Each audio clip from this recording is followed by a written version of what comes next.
Hello दोस्तों, आपका फिर से स्वागत करता हूं आपके अपने चैनल किंगो एजुकेशन क्लासेस में। और आज हमारा जो टॉपिक रहेगा वो डिस्काउंट रहेगा, यानी कि बट्टा मैथ। आपका लूसेंट मैथ होगा, लूसेंट मैथ प्राथमिक अंकगणित। ठीक है, हमारी दूसरी भी क्लासेस चल रही हैं जीडी के लिए, स्पेशल आर्मी के लिए। उन क्लासों को भी बिल्कुल देखना नहीं भूलिएगा। तो आइए स्टार्ट करते हैं आज।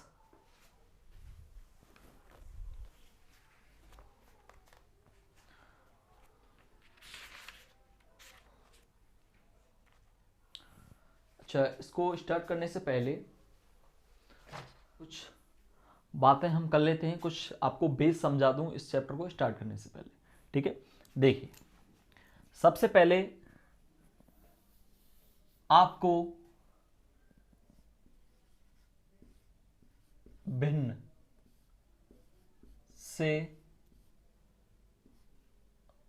प्रतिशत और प्रतिशत से भिन्न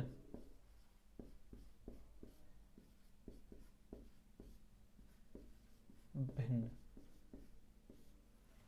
भिन्न से प्रतिशत बनाना आना चाहिए और भिन्न से और प्रतिशत से भिन्न बनाने आनी चाहिए। सबसे मेन चीज है, और इससे क्या क्वेश्चनों को बहुत ही ज्यादा लाभ मिलेगा हमें करने में। देखिए, भिन्न से अगर हम प्रतिशत में बदलते हैं, भिन्न से प्रतिशत में बदलते हैं, जैसे देखिए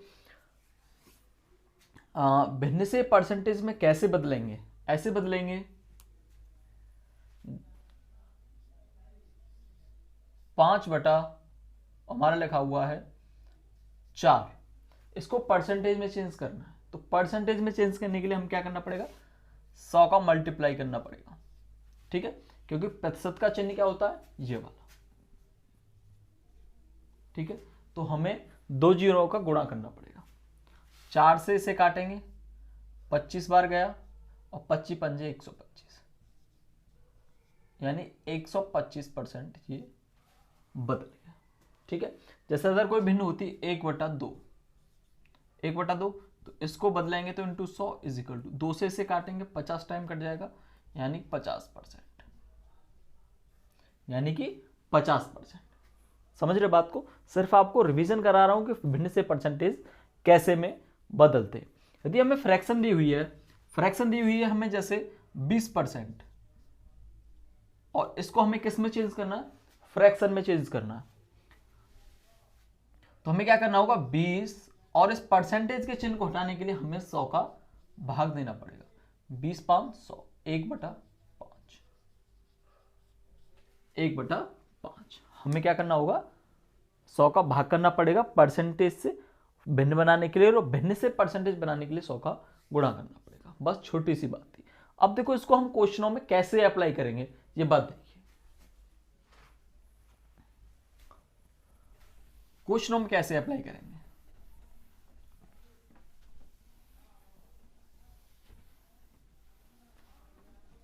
एक बात ये चीज देखिए कि हम लाभ परसेंट या हानि परसेंट कैसे निकालते हैं।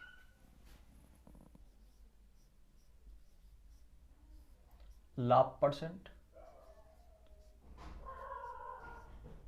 हानि परसेंट। ठीक है, सबसे पहले तो लाभ समझें। लाभ कैसे निकालते हैं, लाभ निकालते हैं हम विक्रय मूल्य माइनस क्रय मूल्य।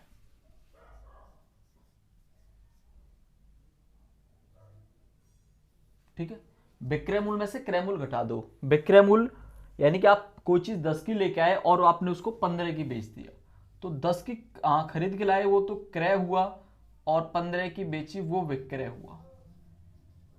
क्लियर, इसमें तो कोई दिक्कत नहीं। अब लाभ कितने का हुआ, विक्रय में से क्रय घटाना, यानी कि 15 माइनस 10, 5 का आपको क्या हुआ, लाभ हुआ।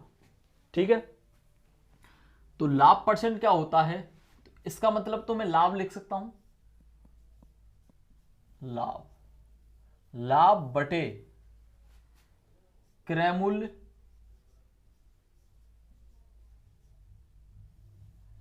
लाभ बटे क्रय मूल्य, लाभ बटे क्रय मूल्य इंटू 100% में बदलने के लिए।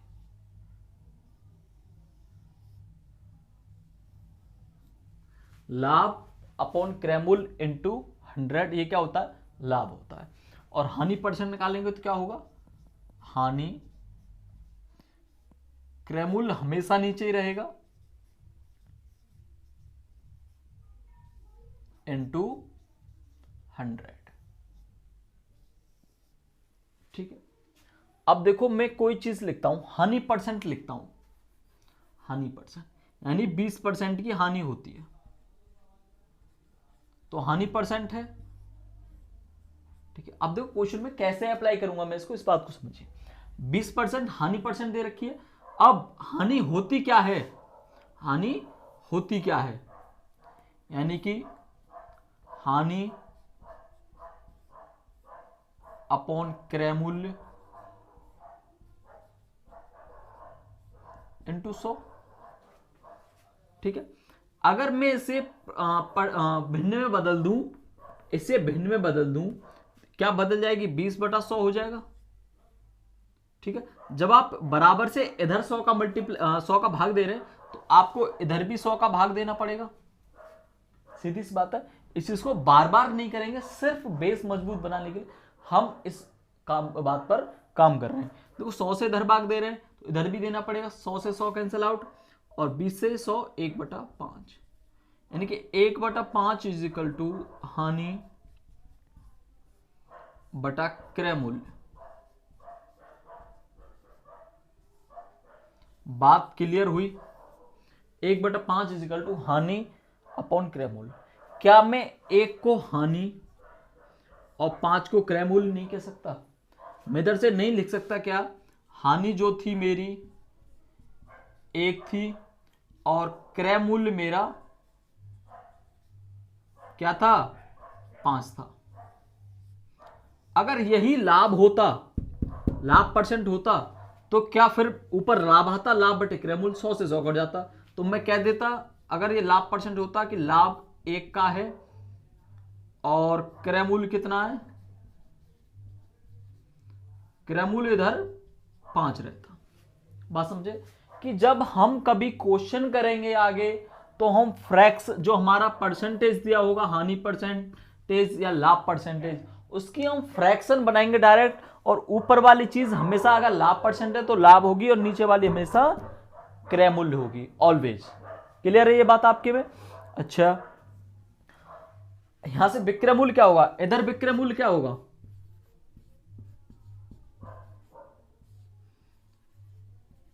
इधर विक्रय मूल्य क्या होगा। एक चीज देखिए, आप 5 की खरीद के लेके आए क्रय मूल्य और 1 की हानि हुई है, तो बेची कितने की होगी, आपने 4 की बेची होगी, 4 की बेची होगी, और लाभ 1 है, क्रय मूल्य 5 है, तो आपने बेची कितने की होगी,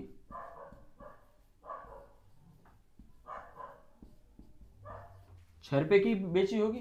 क्लियर है, ये बातें आपकी में समझ में आई होंगी। ठीक है, नहीं आई हो तो फिर से वीडियो को रिवर्स करो और देखो दोबारा से। अब इसके बाद हम पहले वाले क्वेश्चन पे पहुंचते हैं। पहला क्वेश्चन क्या कह रहा है, बहुत ही आवश्यक बातें थी, जैसे जीने के लिए ऑक्सीजन होती है, ऐसे इन सवालों को निकालने के लिए ऑक्सीजन है।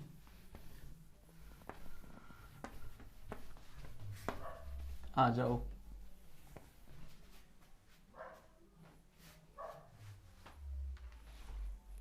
सबसे पहला सवाल कह रहा है, एक पुस्तक का अंकित मूल्य 600 रुपए है।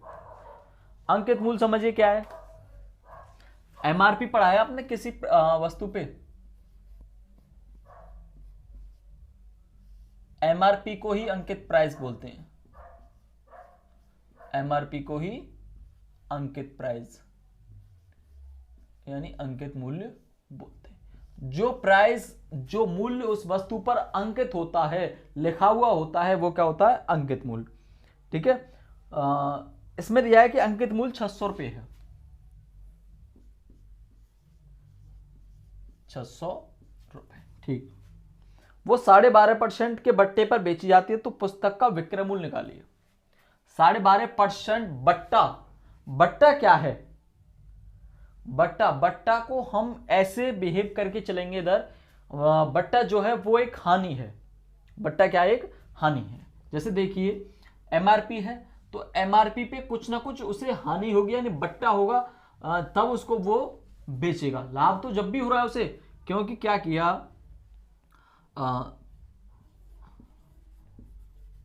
आप दिल्ली गए, ठीक है, दिल्ली से आप कोई सामान खरीद के ले गए, आपको इधर सामान आपने 3 रुपए का खरीदा, 1 रुपए का रोड टैक्स लगा आप पे, आपने रोड पे जो वो हुआ आपका आने का जो खर्चा था गाड़ी में लाने का, वो सब मिला के आपको अपनी दुकान पर 4 रुपए की वस्तु पड़ी। अब आपको क्या है कि आप किसी दुकान जब किसी ग्राहक से 4 रुपए उस वस्तु के मांगेंगे तो ग्राहक उस वस्तु के 4 रुपए आपको नहीं देगा। क्या कहेगा कि क्योंकि मार्केट में चलन है कि 4 से कम ही देगा, तो वो क्या करेगा कि मैं इसका दाम और बढ़ा के रख देता हूं, जिससे अगर ग्राहक घटाए तब भी मुझे कुछ ना कुछ बेनिफिट हो, तब भी कुछ ना कुछ बेनिफिट हो। अच्छा, फिर ग्राहक जो दुकानदार है, बट्टे की बात कहां से आती है? बट्टे की बात कहां से आती है? ये क्या होता है, ये ग्राहकों को लुभाने का एक क्या होता है, तरीका है ग्राहक को लुभाने का। जैसे अब उसने उसी वस्तु पर लाकर क्या कर दिया, इस वस्तु पर उसने 10 रुपए प्राइस डाल दिया, ठीक है। इस कपड़ों पे देखा हुआ उनकी अपनी चिट लगी हुई होती है, उस पर उसने 10 रुपए उस पर लिख दिया। अब क्या उसे 4 में लाया है, अगर वो 6 में भी बेच जाती है तो उसे लगेगा कि हाँ मुझे फायदा हुआ 2 का, क्योंकि 3 की ला रहा है और फिर 4 की पड़ रही है, बहुत ही ज्यादा फायदा हो रहा है। 3 की कोई वस्तु ला के 2 रुपए के बेनिफिट पे बेची जा रही है, तो बहुत अच्छे परसेंटेज पे लाभ हो रहा है। तो 10 रुपए उस पर उसने डाल दिया। अब उसने क्या की थी कि 10 रुपए की देखो जी इस पर लिखा हुआ है, मैं आपको इस पर बट्टा दे दूंगा, मैं आप पर इसको बट्टा दे दूंगा, छूट दे दूंगा मैं आपको 10% की, 5% की। तो कहेगा यार 10 की चीज को बट्टा करने के बाद, परसेंटेज घटाने के बाद कुछ ना कुछ मंदी मिल जाएगी, और इसे 6 रुपए में ये टेप देता है। तो बेनिफिट कितने का हुआ? 2 रुपए का।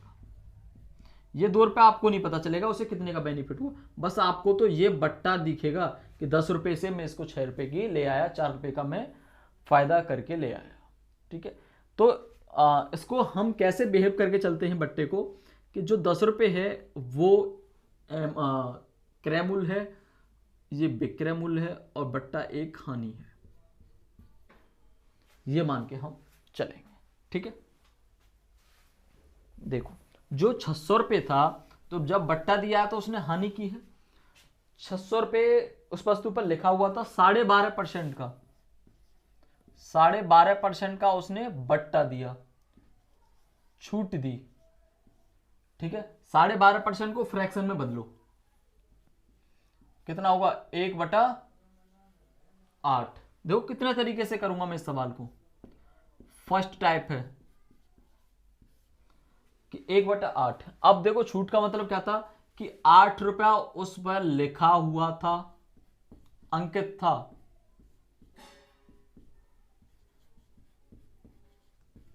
अंकित मूल्य, और एक क्या है, एक छूट है। जैसे मैंने आपको उधर बताया था जब काट के लेके आया तो ऊपर जो चीज होती है वही होती है, क्योंकि ऊपर हानि, तो हानि, छूट है तो छूट, और नीचे क्रय मूल्य हमेशा, यानी कि 1 की लाके 8 का उस पर लिखा हुआ था, 1 की छूट थी, तो बेची कितने में उसने?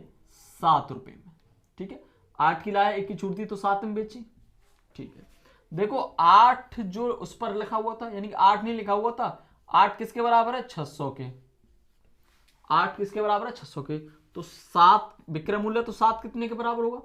x मानो, क्रॉस मल्टीप्लाई कर दो, 8x इजिकल टू 600 गुणा 7, x इजिकल टू 600 गुणा 7 बटा 8, काट ले, 8 छिंग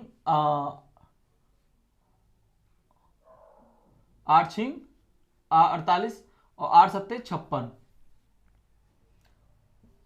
8 सत्ते 56, कितना बचा?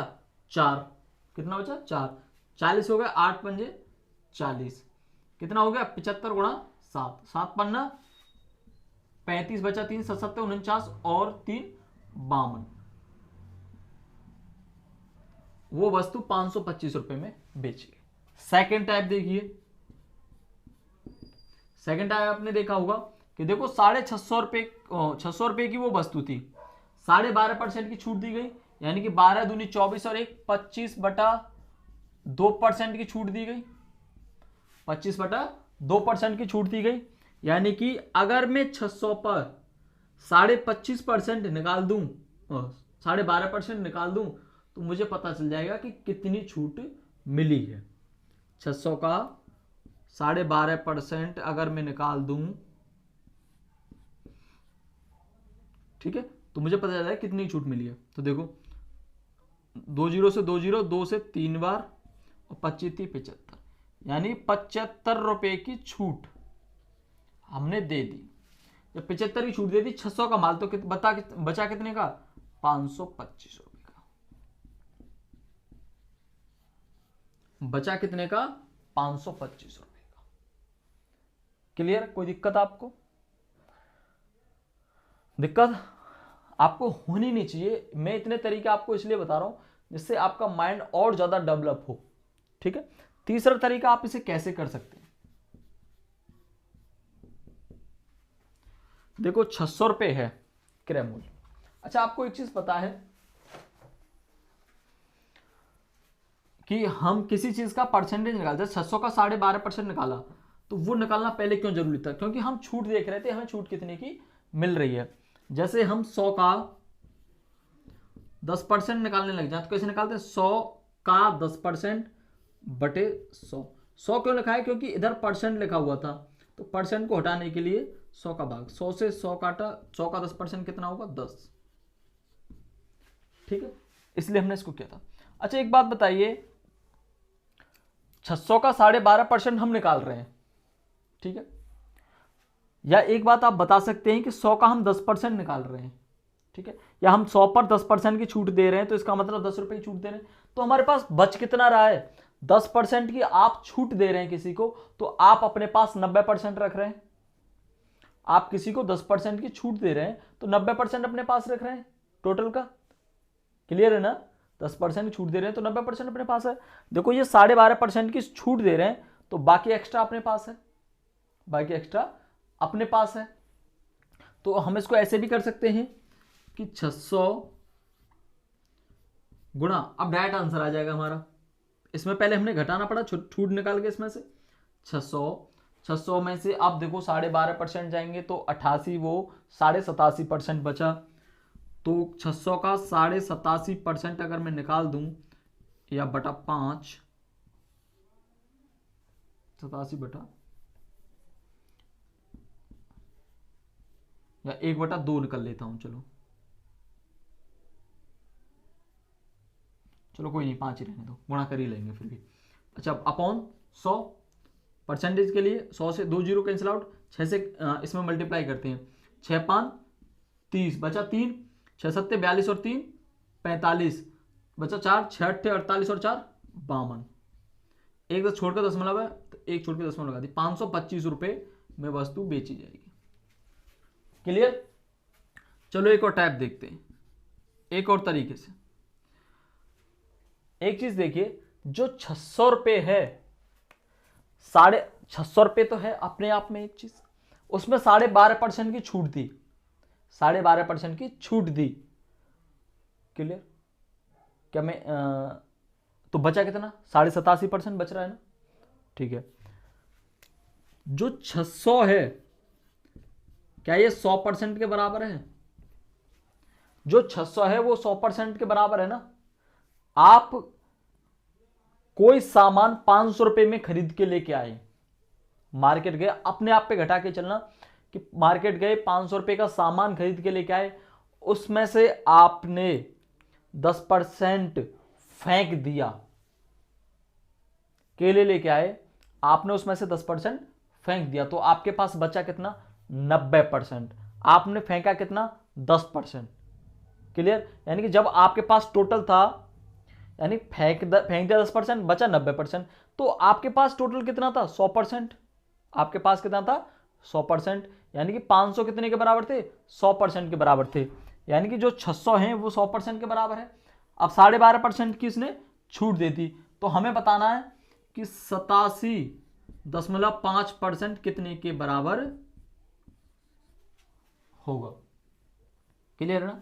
करने के लिए हमें क्रॉस मल्टीप्लाई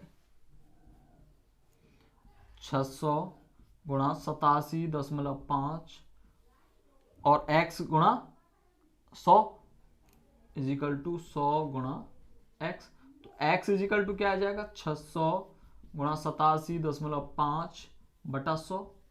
तो ये वाली कैलकुलेशन आ गई। तो आप जब फाइंड करेंगे तो 525 रुपये इसका आंसर होगा। देखो ये सब तरीके मैंने आपको बताए, 5 तरीके 4 तरीके, अपने हिसाब से इनको यूज करना है और माइंड को और ज़्यादा डेवलप करना है, जिससे आप अच्छे अच्छे तरीके खुद से ढूंढ पाए। ठीक है, तो चलिए अगले क्वेश्चन की तरफ।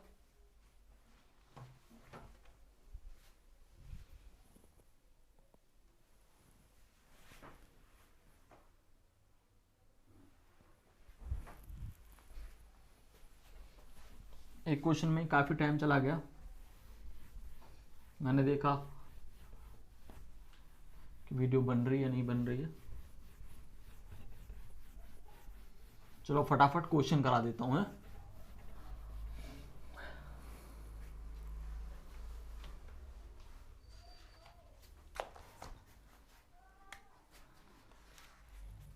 क्वेश्चन नंबर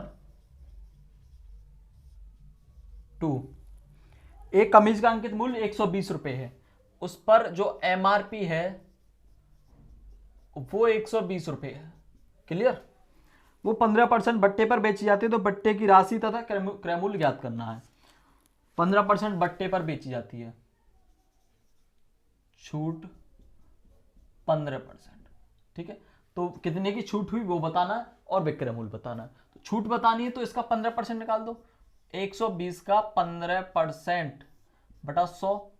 ठीक है, तो 0 से ये 0 कैंसिल, 5 से 3 बार, 5 से 2 बार, 5 दूनी 10, 5 15, 2 से 6 बार और 6 तिया 18। 18 रुपए की छूट हुई, 120 रुपए की लाया था, तो विक्रय मूल्य कितना हुआ 102 रुपए। विक्रय 100 माइनस 18 इज इक्वल टू 100। ठीक है, क्वेश्चन नंबर 3 देखो, एक कैमरे का अंकित मूल्य 800 रुपए है, 6 से 1/4% के बट्टे पर बेची जाती है, तो विक्रय मूल्य ज्ञात कीजिए। 800 रुपए है एमआरपी और 6 सही 1/4% की क्या है छूट है, तो विक्रय मूल्य ज्ञात करना है। 6 चौके 24 और एक 25/4% भी बोल सकता है इसे। ठीक है, तो 800 का 25/4%, 2 0 से 2 0, 4 से 2 बार, 25 दूनी 50 रुपए की छूट मिलेगी। विक्रय मूल्य कितना होगा 750 रुपए। देखो आपको जो तरीका अच्छा लगेगा उससे करना, मेरा कोई ये नहीं है कि आप इसी से करो, इससे चला किसी और से और जल्दी फास्ट हो रहा तो उससे करो। मैं तो बस जो मेरे मन में आ रहा है उसको मैं धक्का दे पहले जा रहा हूं। ठीक है, इसके बाद क्वेश्चन नंबर 4, यदि ऊषा पंखे का सूची मूल्य 1000 रुपए है तो वो 25% बट्टा पर उपलब्ध है, ग्राहक को कितने में मिलेगा? यानी उसे ग्राहक कितने में खरीद के ले जाएगा? 1000 रुपये उस पर पड़ा हुआ है, उसका 25% आपको निकालना है। 2 से 2 कैंसिल आउट, यानी 250 रुपये की क्या हुई छूट हुई। तो मिला कितने में? जब 250 की छूट हुई तो 750 रुपये में वो ग्राहक को मिलेगा। किसका? ऊषा का। ठीक है, कितने मिलेगा? 750 में।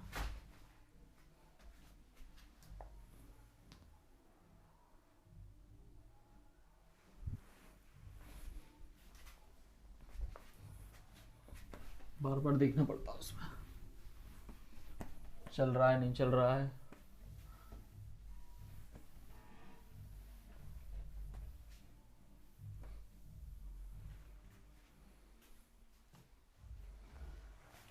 नेक्स्ट क्वेश्चन 5, यदि किसी वस्तु का विक्रय मूल्य 400 है, विज्ञापित मूल्य यानी अंकित मूल्य, और उस पर 100 रुपए का बट्टा दिया जाए तो बट्टे की दर ज्ञात करनी। अब बट्टे की दर ज्ञात करवा रहा है कि एमआरपी कितना है 400 और छूट कितने की, आपके परसेंट में नहीं दी, परसेंट आपको निकालना, 100 रुपए की छूट दे रहा है तो छूट परसेंट कैसे निकालेंगे? छूट बटा क्रय मूल्य इंटू 100, 2 जीरो से 2 जीरो, 4 से 100 में भाग दिया तो 25%।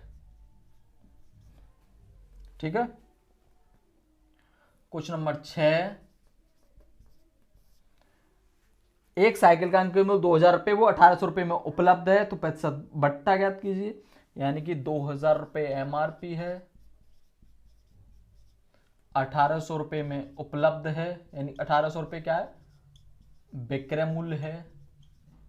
तो 200 रुपये का क्या मिल रहा है, छूट मिल रहा है। छूट परसेंट निकालनी है तो छूट बटा एमआरपी, 200 बटा 2000 गुणा 100, 2 जीरो से 2 जीरो, 1 जीरो से ये कैंसिल, 2 से ये, यानी कि 10% की उस पर छूट है। क्वेश्चन नंबर 7, किसी घड़ी को 10% बट्टा देकर 450 रुपये में बेचा गया, घड़ी का अंकित मूल्य ज्ञात कीजिए। अब देखो घड़ी का अंकित मूल्य पूछ रहा है और 450 रुपये में बेचा गया 10% का बट्टा देकर। देखो बट्टा क्या है, 10%, कितने में उपलब्ध है फिर वो, 450 रुपये में। एसपी बोल देता हूं मैं सेलिंग प्राइस को, 450 रुपये में। तो घड़ी का अंकित मूल्य ज्ञात करना है, एमआरपी आपको ज्ञात करनी है। क्लियर। देखो हम अभी भी निकालते चले आ रहे थे। ठीक है। तो बट्टा क्या है, 10%। इसका मतलब क्या है, चीज है कि 10% को फ्रैक्शन में बदलें तो 1/10 लिख सकता हूं, 100 बटा 1/10 भिन्न में लिख सकता हूं। और भिन्न में मैंने क्या बताया था, ऊपर बट्टा है और नीचे क्या है, एमआरपी है। ठीक है। यानी कि अगर एमआरपी 10 है तो बट्टा कितने का, 1 का, और बेचेगा कितने में, 9 में। 10 एमआरपी है, 1 का बट्टा देगा तो 9 पे बेचेगा। 9 में नहीं बेच रहा, कितने में बेच रहा, 450 में। 9 बराबर 450 के एमआरपी पूछ रहा है ना, तो एमआरपी कितना देर का, 10, तो 10 कितने के बराबर हो जाएगा, x = 450 गुणा 10 बटा 9, 9 पंजे 45, 500 रुपये में। ठीक है। दहना हो रहे हैं क्वेश्चन। क्वेश्चन नंबर 8,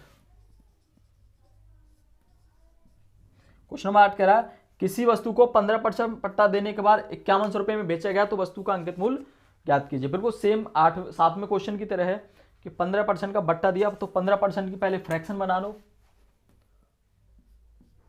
15/100, 5 से काटो, 5 से 15, 5 से 20 बार, यानी कि 3 की छूट दे रहा है और 20 एमआरपी है। बिच कितने में रही है, 17 में। ठीक है। लेकिन क्वेश्चन के हिसाब से कितने में बेच रहा है, 5100 रुपये में। मैं कह सकता हूं 17 बराबर 5100 रुपये के, और एमआरपी कितनी, 20, तो 20 बराबर कितने के होगा, x क्रॉस मल्टीप्लाई, तो x = 5100 गुणा 20 बटा 17, 17 थी 51 और 2 3 दूनी 6, 6000 रुपये में वो उसे, हाँ उसका जो एमआरपी रखेगा वो 6000 रुपये होगा। ठीक है।